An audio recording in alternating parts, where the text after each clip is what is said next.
Hey everyone, today I want to take just a brief moment to talk about one of my favorite Web 2.0 tools, Voicethread. Voicethread is a website, but it also comes as an app for both Android and iOS or Apple devices. Voicethread is digital storytelling at its best, but I see teachers using it for all sorts of reasons. I have seen math, science, social studies, language arts, and even art teachers at all different areas or levels from elementary all the way to higher ed use Voicethread to give students a way to express their understanding of material. And it's not just about that. It's also given students the ability to let their voices be heard and connect with a global society. So I thought I would take a brief moment to just to give you a tour of Voicethread and why I think it's pretty awesome. So first thing I would do is go to voicethread.com. And I'm going to log in for the purposes of this demonstration. I know that you might not necessarily have a VoiceThread account yet, but that's okay. I'll at least just show you what mine looks like. So VoiceThread lets you store they might remind you a little bit about like PowerPoint or Google Slides, but you get to add voice, webcam, or text comments. So I'm going to open up an old one. Let's see here. This one's on conflict resolution that I had done. My students were studying conflict resolution. This week we're taking a look at conflict resolution skills. Now last week you studied some basic information about conflict resolution, and you also analyzed how you were raised or early interactions you've had with learning how to resolve conflict. All right, so you can see the first slide is often you explaining directions. Or explaining the purpose of the VoiceThread, or getting people set up to understand the rest of the slides. For me, I often use that first slide to activate prior knowledge, to start with what they knew and now go to what they're learning about. So then you can click, you can see I have a couple different slides. If I click kind of in the center here, you can see I've got 4 different slides. So we'll just pick one. One thing I like to do is create my own graphics for VoiceThread. So these are just photos that I took, or they're screenshots, and I edited the photos in a tool called PicMonkey, P-I-C monkey.com. That way I don't have to turn to Google to borrow imagery or clip art or anything like that. I just make my own. So I'll go to this particular slide here. And I'll start talking, probably explaining the nature of the slide. As you know, I love discussing what perception has to do with communication, and in conflict resolution, you have to understand how perception influences conflict. So in this particular prompt, I'm asking you to simply discuss what does perception have to do with conflict resolution, and use the links I gave you in Blackboard, or you can use material previously learned in class. Remember, we studied perception several weeks ago, but I did leave you some links in Blackboard.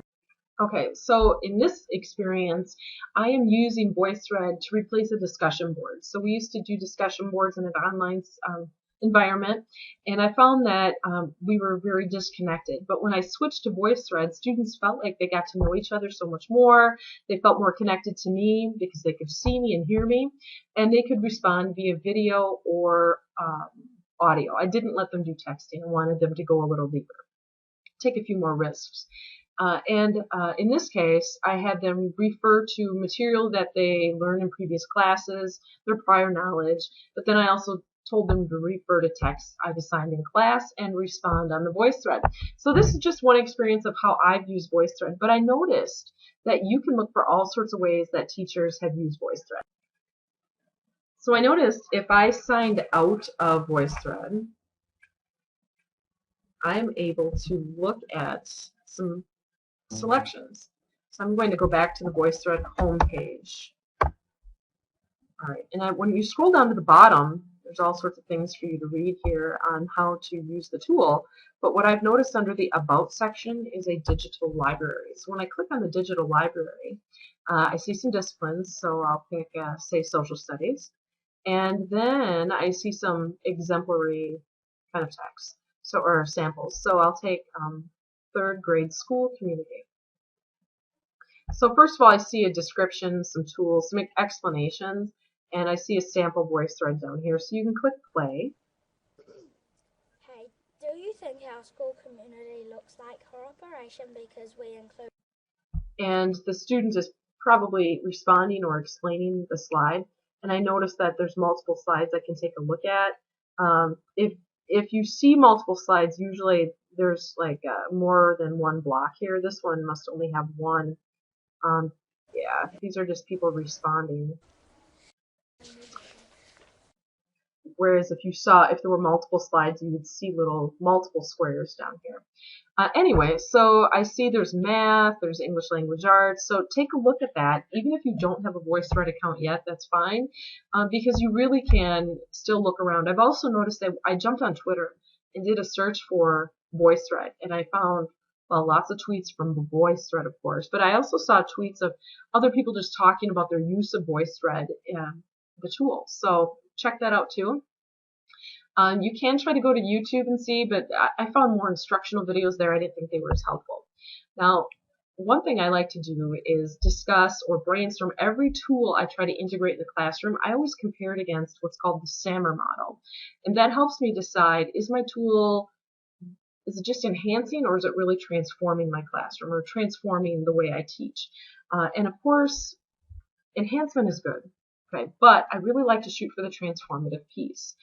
It was developed by Ruben Pentadura, and really it's just 4 rungs, and each rung means something different. So first of all, we have substitution. The technology acts as a direct tool substitute. There's really no functional change. So with Voicethread, that would be, let's say I had my students journaling on a story we were reading, a short story or novel. Instead, I might have them respond on a Voicethread just back to me or back to my prompts in a Voicethread. So I had 4 slides. Each one was a prompt, and they responded, end of story. Okay. That would be an example of how I'm using Voicethread as a substitute. Okay. Now, what if I went to the next rung and thought about augmentation? Technology acts as a direct substitute or direct tool substitute, but there's functional improvement. So let's say I had, or teachers or myself, created Voicethreads for students to discuss their own writing samples. They were discussing each other's work. Maybe they were discussing points in history, facts about their community. So they were using it more to discuss. So you may have, say, student Billy respond. He might comment on a previous comment by Sally and say something like, Sally, I agree with you. When I think of community too, the first thing that comes to my mind is, where's the school? And so they might have this little discussion. So if you want students to respond to each other about various topics, there's a good chance you're using Voicethread to augment something you usually do in the classroom. So those 2 levels are what Pentadura calls the enhancement level. But now we start looking at the transformative level, and this for me is where I start getting goosebumps, because my ideas always reach out past the school, past my classroom. So let's look at the modification level. Students use technology, and it allows for significant task redesign. So let's say I have students peer edit papers. But if I used Voicethread to gather peer feedback that way, that would be pretty neat. Let's say I had a student photograph where I scanned in their story with an illustration, and then I had classmates across all of my sections, or maybe I looked at my teammates, my other grade level teachers, and we commented on each other's stories using audio or webcam. That would be really neat, wouldn't it? That would definitely fit under the modification. It's significant task redesign that I couldn't have done otherwise. Now, the top rung is called redefinition. It's where the technology allows for just totally new tasks, previously inconceivable. So, for example, what if I had students, not teachers, students create Voicethreads on their favorite locations in Wisconsin? And then what if I took those Voicethreads and shared them with maybe via Twitter or Google Plus or some other means of networking, and I shared them with schools, say on the opposite end of Wisconsin, up in Hayward, Wisconsin, or Superior, and I asked them to do the same thing, meaning comment on our Voicethreads about your favorite places to go in Wisconsin. So if I had students pick their 6 favorite places and they made these Voicethreads, the students on the other end of Wisconsin could comment on those, right? And then I could even take those and send them to the Wisconsin Tourism Board or some Chamber of Commerce and see if they're willing to comment. It kind of takes what is a simple classroom exercise and makes it something so much more. Like the walls of the classroom really fall when you start thinking about the transformative type of classroom. And VoiceThread, in this example, really becomes a great vehicle to do that. So here's another example of redefinition. Teachers could create voice threads for students to interview elders within the community on historical events or family customs. And because we just had Veterans Day, my mind is thinking about grandparents coming into school and talking to their grandchildren about certain periods in history, certain events, things that they went through. And how awesome would it be to capture those in voice threads? Voice thread responses, or start your own voice thread. Have the students create their own. To me, it would just be so special to capture that audio and video of a grandchild and a grandparent talking about something in the community, a time in history, a family tradition or a custom, and capture that all on video or audio because of your assignment, right? I get all upset just talking about it because I think, it has the opportunity to really make a difference in what you do. Beyond just what that could have just been the typical family heritage research paper, but now it's become something so much more powerful, right? And VoiceThread adds that element of storytelling that is so important in our culture. So if you're looking to study a little bit about what VoiceThread is, I would love to help you. There are blog posts about it. If you hop on Google, you can just do a search for VoiceThread. Go to Twitter, do a search. But I would love to sit down with anyone and talk about how VoiceThread can be so transformative in a classroom.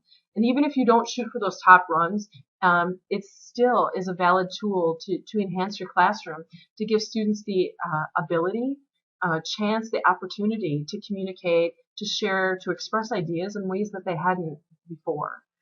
So check it out, voicethread.com, and if you would like some help, I'd love to do that. Thanks.